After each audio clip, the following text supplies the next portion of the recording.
आपने कभी ये सोचा ही नहीं होगा कि जिसे आप कॉस्प्ले कहते हो और सोचते हो कि ये एक मॉडर्न आर्ट का रूप है, वो भारत में सदियों पहले से होता आ रहा है। बस इस पर किसी ने ध्यान नहीं दिया और आज की वीडियो में आप यही देखने वाले हो।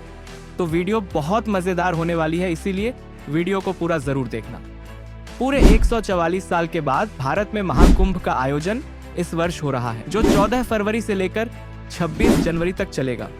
इस दौरान दुनिया भर से लोग भारत में महाकुंभ देखने आ रहे हैं और उन्हीं में से कई भक्त हैं जो अपने आप को शिवजी के रूप में धारण कर रहे हैं और महाकाल का नृत्य यानी तांडव कर रहे हैं। हम बहुत खुश नसीब हैं जो हमें ये खास पर्व देखने को मिल रहा है। और आज की वीडियो में भी हम यही देखेंगे कि कैसे कॉस्प्ले, जिसमें मॉडर्न लोग अपने फिक्शन कैरेक्टर्स का भेस लेते हैं, वैसे ही भारत में ये सदियों से चला आ रहा है।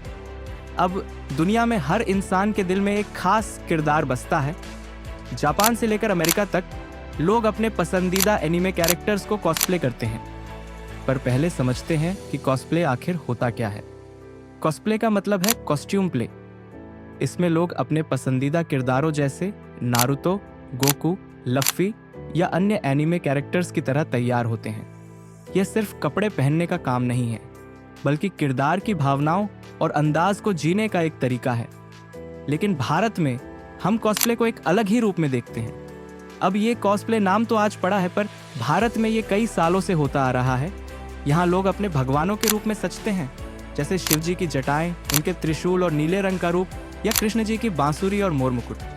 और जैसे बचपन में जन्माष्टमी पर हमारी मम्मी हमें कृष्ण या राधा बनाती थी, हो सकता आपने भी कभी ये करा हो। तो ये सिर्फ परंपरा नहीं है, ये श्रद्धा और भक्ति का एक अद्भुत प्रदर्शन है। और कांतार जैसी मूवी ने इसे खूब अच्छे से दिखाया है, जिसमें इंसान के ऊपर एक खास पर्व पर उनके भगवान वास करते हैं। जहां जापान और अन्य देशों में लोग फिक्शनल किरदारों को अपनी प्रेरणा मानते हैं, वहीं भारत में हमारे भगवान और महापुरुष हमारी प्रेरणा है। जैसे विदेशी कॉस्प्लेयर्स अपने किरदार की हर डिटेल पर ध्यान देते हैं, वैसे ही भारत में रामलीला या शिव बारात में हर किरदार को जीवंत बनाने की कोशिश होती है। चाहे वह शिवजी का रौद्र रूप हो या नारुतो का साहसिक अंदाज, दोनों ही जगह एक बात समान है, अपनी पसंद और प्रेरणा को जीने की कला, जहां दोनों ही पक्ष अपने किरदारों को खुद जीने की कोशिश करते हैं। फर्क सिर्फ इतना है कि एक जगह यह कला है और दूसरी जगह यह भक्ति। पर आपने कभी ये सोचा भी नहीं होगा कि ये दोनों चीज, जिसे आप चाहे कॉस्प्ले कहो या भक्ति, दोनों ही समान है।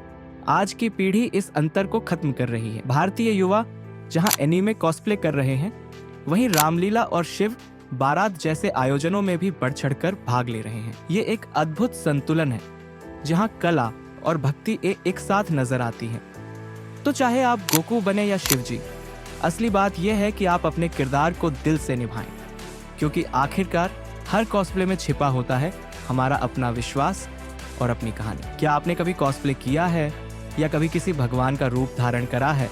अगर हाँ, तो नीचे कमेंट करके जरूर बताना। तो अगली बार जब आप किसी कॉस्प्ले इवेंट में जाएं या किसी रामलीला का हिस्सा बने, याद रखें, ये सिर्फ कपड़े पहनने की बात नहीं, बल्कि अपनी पहचान और अपनी प्रेरणा को जीने की बात है।